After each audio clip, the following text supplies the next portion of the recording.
Hello,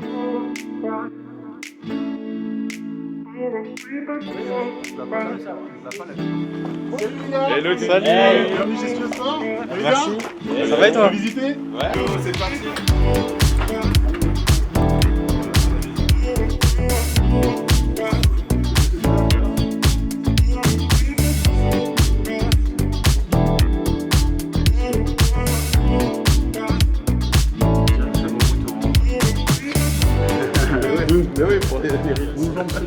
Donc je vous explique un peu Studio Sport, enfin comment est né Studio Sport. À la base, c'est SNT2, créé en 2007 par mon patron, Alex Mopa, qui a assemblé en fait une caméra avec un enregistreur numérique. Et ils vendaient ça aux stations de ski qui pouvaient les louer à leurs clients. C'était avant la GoPro. Ensuite, il y a les GoPro qui sont sortis. Il a importé le premier carton de GoPro en France. Donc c'est lui qui a importé la première fois les GoPro en France.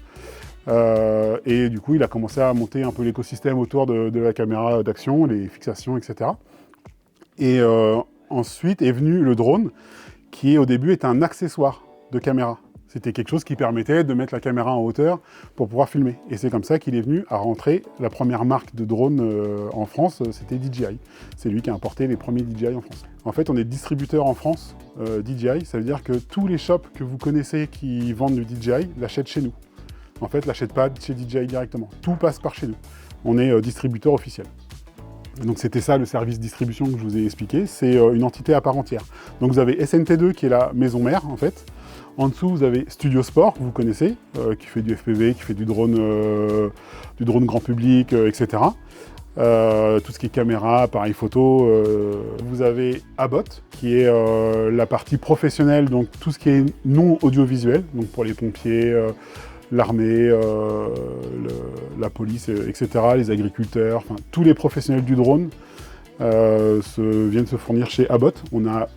Abbot a aussi le centre de formation. Donc vous avez vu ici, on a 2 salles de formation pour former les gens au CATS. Donc ça, c'est la partie Abbot. Et vous avez vu l'autre partie qui était un peu bizarre, qui est OPS Store, qui vend des répliques d'armes. C'est de l'airsoft, donc c'est devenu un des plus gros shops de France d'airsoft.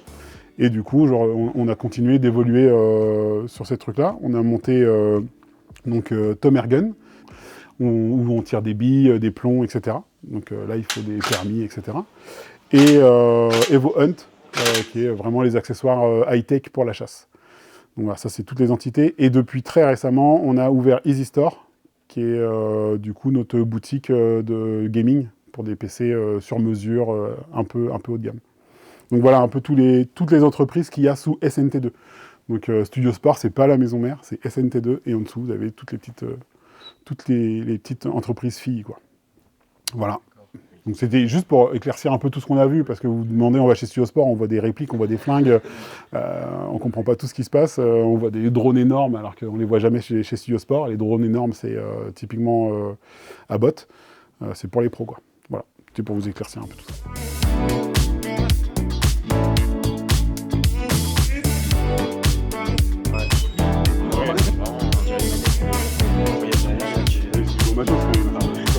Déjà, je te remercie pour tous ces éclaircissements. Du coup, nous on a préparé quelques questions pour toi aussi à propos de Studio Sport. Déjà, j'avais une première question. Combien de personnes travaillent chez Studio Sport? Et la question qui va avec, c'est est-ce que vous êtes tous passionnés de la vidéo et du drone à la base? Donc on est une centaine de personnes chez SNT2, à peu près 80 au siège, et on a des boutiques.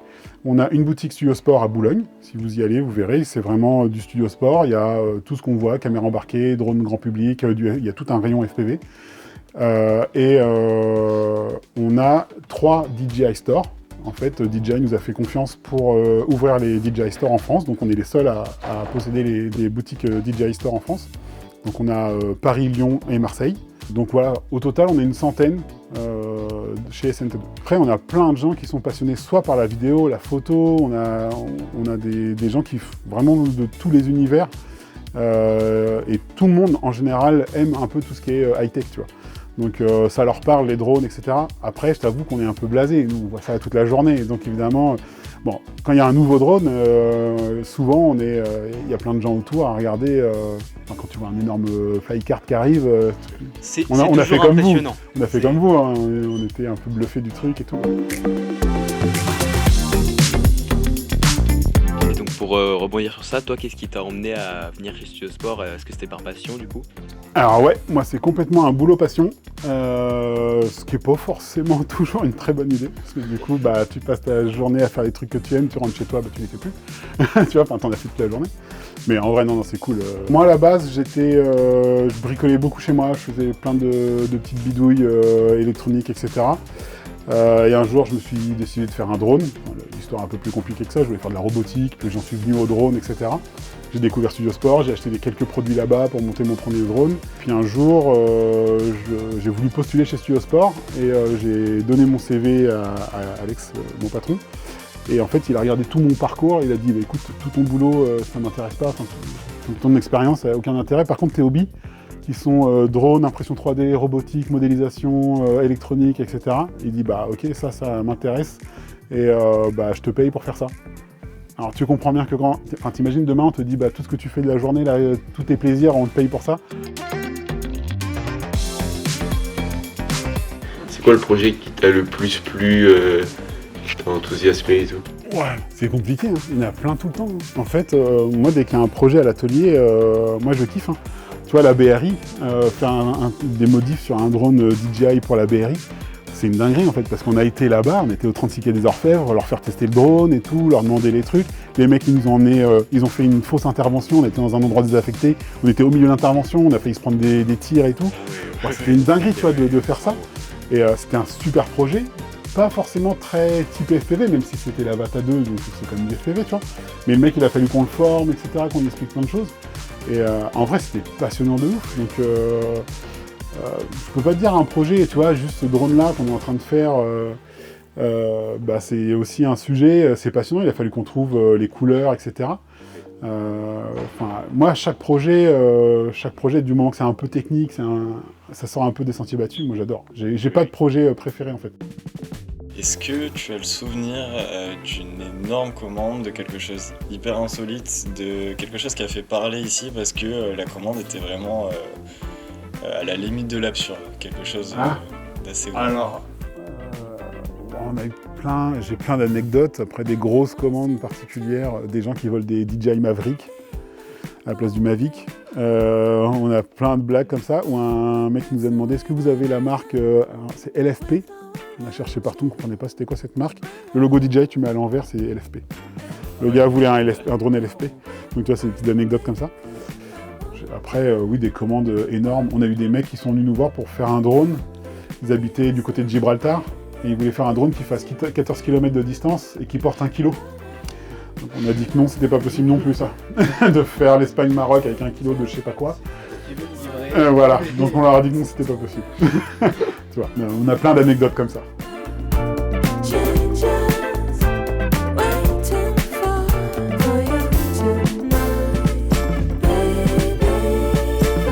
Moi j'ai une dernière question du coup pour clôturer. Qu'est-ce qui a donné envie à Studio Sport de sponsoriser du coup le Summer Camp 3? En fait, ça fait des années que je pousse à dire on n'est pas juste un shop de drone, on veut vraiment s'inclure en fait dans la communauté FPV. Enfin moi je suis dans les FPV depuis ça va faire 11 ans. Donc au début on n'avait pas les contrôleurs de vol, on faisait ça avec des Arduino, on démontait des Wiimotes de la Wii pour récupérer le gyroscope, enfin, tu vois, c'était un délire comme ça. Donc pour moi c'est vraiment important de faire partie de la communauté et d'aider les gens parce que moi j'ai eu besoin d'aide au début alors qu'il n'y en avait vraiment pas beaucoup, on était sur des forums obscurs en anglais et tout et aujourd'hui c'est devenu beaucoup plus facile et moi j'ai envie qu'on s'inclue dans cette communauté. C'est pour ça qu'on travaille beaucoup avec David, avec Culture FPV, etc. Et du coup c'est pour ça il y a une bande de jeunes qui font du FPV, ils viennent en Normandie. On s'est dit ce serait quand même trop cool de leur filer un coup de main pour qu'ils puissent faire leur événement. Et puis voilà, ça fait partie encore une fois de s'inclure dans la communauté, aider en plus des jeunes.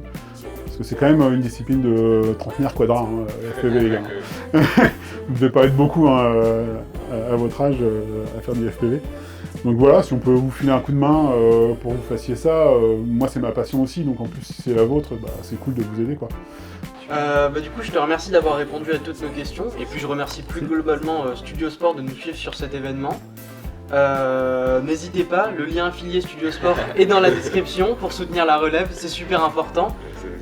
Ça nous aidera beaucoup pour de prochains événements, pour organiser des choses de ce style. Merci à vous, et puis bah crachez bien. Hein. On va essayer.